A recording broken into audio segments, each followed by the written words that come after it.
В общем, в каждой ситуации есть не только приятные, но и очень неприятные моменты. Мало того, что квартира была прокурена, диван был прожжен. Пол это лава и соль вода, соль вода, соль вода. Навсегда уйти.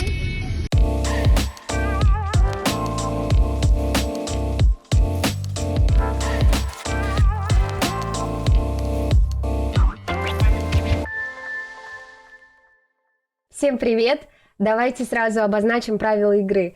Эти дни были максимально сумбурными, поэтому мы не всегда успевали что-то снимать. Получилось немного рвано, поэтому я иногда буду появляться, чтобы объяснять вам, что происходит. А теперь приятного просмотра.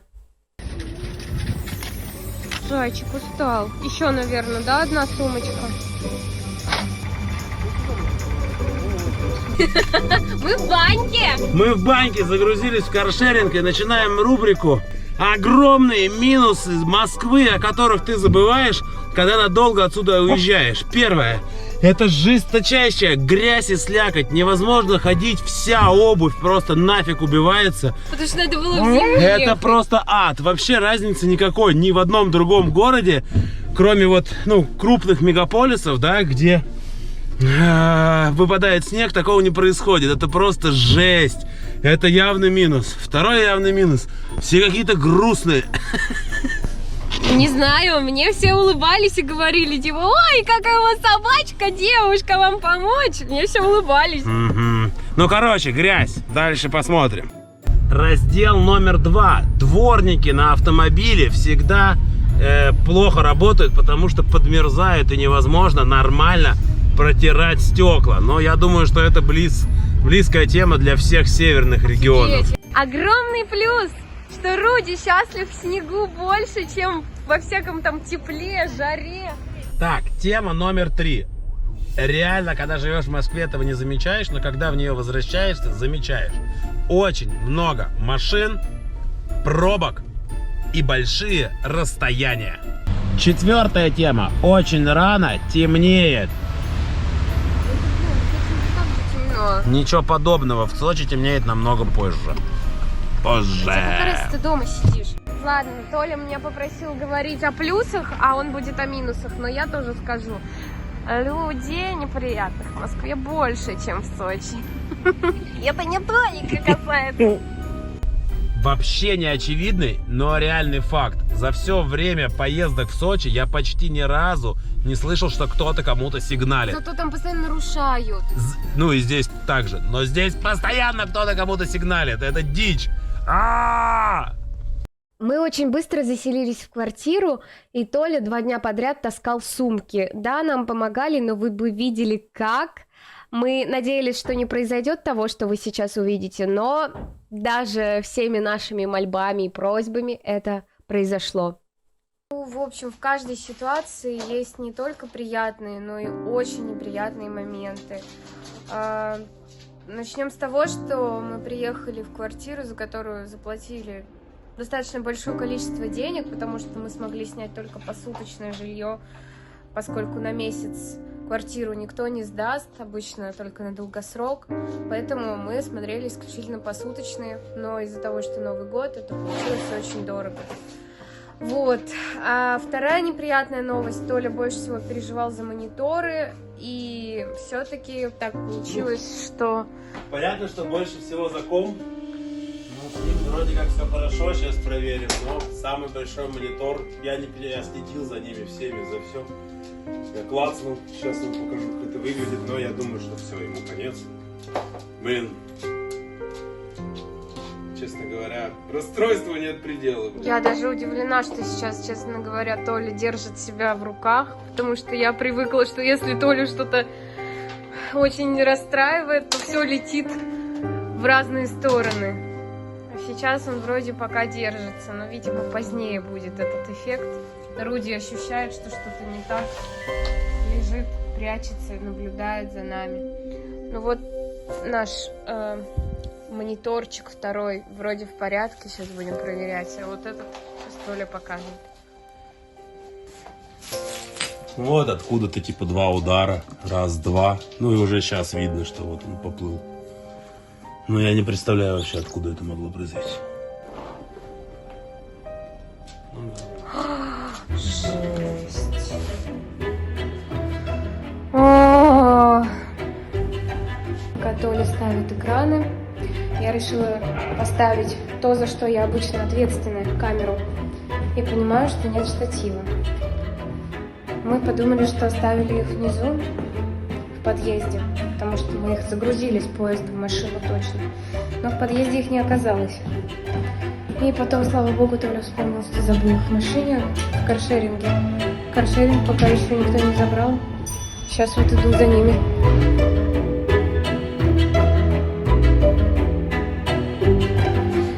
Раз, два, три. Елочка, гори! Да, это нас расстроило. Да, это дорого. Да, придется работать теперь очень хорошо, чтобы заработать на что-то подобное опять. Но мы в тот момент не сильно расстроились, но мы продолжили работать так, словно ничего не произошло. Но затем произошло то, что нас просто выбило из колеи. Мало того, что квартира была прокурена, диван был прожжен, началось какое-то дикое нашествие тараканов. Доброе утро! Первое утро в Москве, я выспалась. А теперь сразу о том, что мне не очень понравилось с утра. Я вчера спрятала рюкзак Толи в шкаф, и оттуда вывалился мертвый таракан. Я подумала, ну мертвый, ладно, не живой. И сейчас с утра я просыпаюсь и в темноте вижу, как ползет живой таракан. Но ничего плохого, я уже пожаловалась. Зато Руди счастлив, потому что это напоминает о его детстве. Снег, мячик, он такой радостный. Обожает снег. И лапы не больно, как обычно по асфальту. Но ничего, будет свой домик.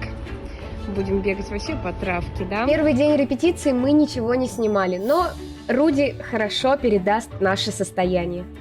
Good morning, guys! Сегодня хороший день, хорошая погода. Мы до сих пор в этой квартире, тараканов становится все больше, злости становится все больше, но мы уже, кажется, нашли квартиру, в которую мы переедем. И сегодня вечером после репетиции мы идем ее смотреть. И если все хорошо, мы там будем жить. И надеюсь, там тараканов уже не будет. И вообще ничего такого мешающего комфорту не будет. Вот, сейчас я стою, жду, когда Толя приедет на каршеринге. Мы опаздываем опять, мне кажется, из-за меня, потому что я не умею будить Толю. Я на него смотрю, мне его жалко всегда. Дома в мире самая жизнь, которая происходит, это королева. Да? Все работают по-разному. Ты берешь, передаешь.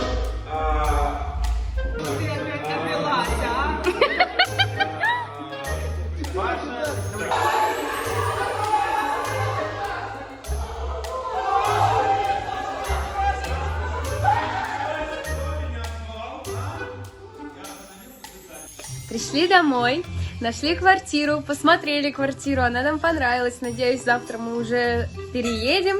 Толя отдыхает. А еще у нас в гостях моя лучшая подружка, которая боится тараканов и промывает ложки по 10 раз, чтобы мы поели заказные борщики. Кстати, помните, я вам сказала, что Толе понравился покупной борщ, и один комментатор написал, что это потому, что там слишком много ароматизаторов, и домашние супы вкуснее. Я согласна. Вот прям плюсую многократно. Но сегодня мы будем есть покупной борщик, потому что у нас никаких условий приготовить свой. Да. Кстати, да, важная ремарочка. Мы едим стоя, потому что стол занят Толиными оборудованиями. Нет, это неправда, мы едим стоя, потому что, обратите внимание. Обратите внимание. Обратите внимание. Руди. Нет, мы едим стоя, потому что нет стола, и потому что нам просто, да, противно, что повсюду тараканы, и если мы стоим, типа нас никто не заденет. Ну вот как-то так. Хотя спим мы... Пол это лава. Пол это лава, и соль, вода, соль, вода, соль, вода. Наша первая утречка в новой квартирке. Здесь очень мило. Потом попозже покажем вам. Давайте будем вот так пологичнее. Попозже вам покажем, как здесь. Я сейчас опаздываю на съемку. Надо срочно помыться, покормить Рудика, покормить Толика и бежать. Приветик, ну что, обзор на квартиру. Квартира номер 51. Есть номер 50, и она сделана ровно так же, только зеркально. Собственник решил купить 2 квартиры и сделать идентичный ремонт. Очень миленький звоночек. Мы уже купили очень классный, красивый и качественный ковер. Приятный, даже жалко немножко. Итак, в коридоре у нас вот так вот. Здесь стоит стул, потому что его некуда девать. Руди, заходи. Почесаться на новом ковре, конечно, это же важно. Смотрите, вот на кухне сразу же стоит компьютер, за которым Толя стримит, играет. Здесь уже какие-то новогодние прибамбасики, потому что Новый год скоро. Мы еще не до конца разобрали все вещи. Кухня вот такая маленькая, миленькая. Это, угадайте, откуда? С Кипра. Это туалет, ванная. Для Толи очень важно, что есть ванная. Вот это спаленка наша. Извините. Здесь гардероб. Сюда мы скидываем весь хлам. Это просто наша свалка. Но она мне так нравится. Я поняла, что я хочу, чтобы у нас был дома, как бы уже в своем доме гардероб. Это всегда очень удобно. В общем, квартирка маленькая, очень уютная, но, к сожалению, гостей мы принимать в ней не можем, потому что вот на этом маленьком диванчике пока спать невозможно. Он еле-еле вмещает мой рост, а мой рост, напоминаю, 155. Принесли покушать. Прервусь, наверное, на секундочку. Нет, дела не ждут. Поехали дальше. Вот сейчас снимали вот здесь такие сосульки огроменные. Замерзла дико. Вообще никого не волнует, что я очень хочу в туалет. Я замерзла. Работаем, ребята. Потом расскажу, что я и где я. Я езжу к Дмитрию на съемки с 1-го курса. Тогда для меня это было актуально. Сейчас я бы не сказала, что испытываю от этого огромное удовольствие, но я всегда рада помочь своему старому другу. Он постоянно снимает пилотные серии каких-то шпионских сериалов. Я постоянно играю какую-то шпионку с милым личиком, которая в конце всех убивает. И как бы мою актерскую игру не хвалили, еще ни один сериал не вышел. Но не будем о плохом. Вечером мы поехали в торговый центр, чтобы закупить вещи для нашей новой и абсолютно пустой квартиры. А как вы ездите в торговых центрах на эскалаторах? Надо попочку держать обязательно. Вот так. Как младенцу. Ты очень красивый. А когда мы сходим в кино на Человека-паука? Надо. А то я уже все спойлеры, мне кажется, увидела в интернете, пока мы не ходим.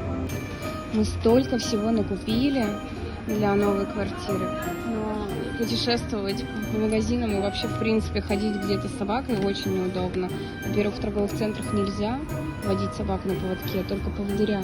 И получается, что нужно ее на руках носить, а он тяжелый. Вот мы его в тележку посадили, его, естественно, это не устраивает. Успокойся, Руди.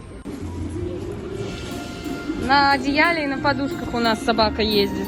Нормально? Дорого живет? Богато? Богато. Вот вам сразу же ситуация, почему я Толю одного не оставляю. Он сразу же подцепляет каких-то девчонок. Закончили наш шопинг. С одной стороны, мы счастливы и все круто, но с другой стороны, как же это заколебало! Да, мне. Даже если это здоровый амбал, ты ему скажи, ты меня заколебал, ты. Представляете, все это время пытались избавиться от тараканов. И на тебе, заехали в новую квартиру, а у нас здесь клопы! Ну, один клопик точно. И он приехал из Сочи в чемоданах. Представляете, что он только не пережил? Я вам сейчас его даже покажу. Он живой, целехонький. Я даже не знаю, выбрасывать на улицу, умрет сразу. Бедняжка. Вот, в Сочи их очень много осенью. Я об этом не знала первый раз, когда столкнулась с этой проблемой, очень испугалась. Но это лучше, чем тараканы, потому что клопы хотя бы они ночью летают такие, типа, хорошие, и врезаются, и падают. Вот, да. Я не знаю, что с ним делать. Пусть поживет, пока может. На утро мы счастливые поехали на генеральную репетицию спектакля. Кто не знает, генеральная репетиция — это крайний для суеверных и последний прогон перед выступлением. Могу сегодня навсегда уйти. Знаешь, пролетаешь ты мимо, Что со мной замечаю улыбок. тянет боль, Это в конце того фильма. так нельзя.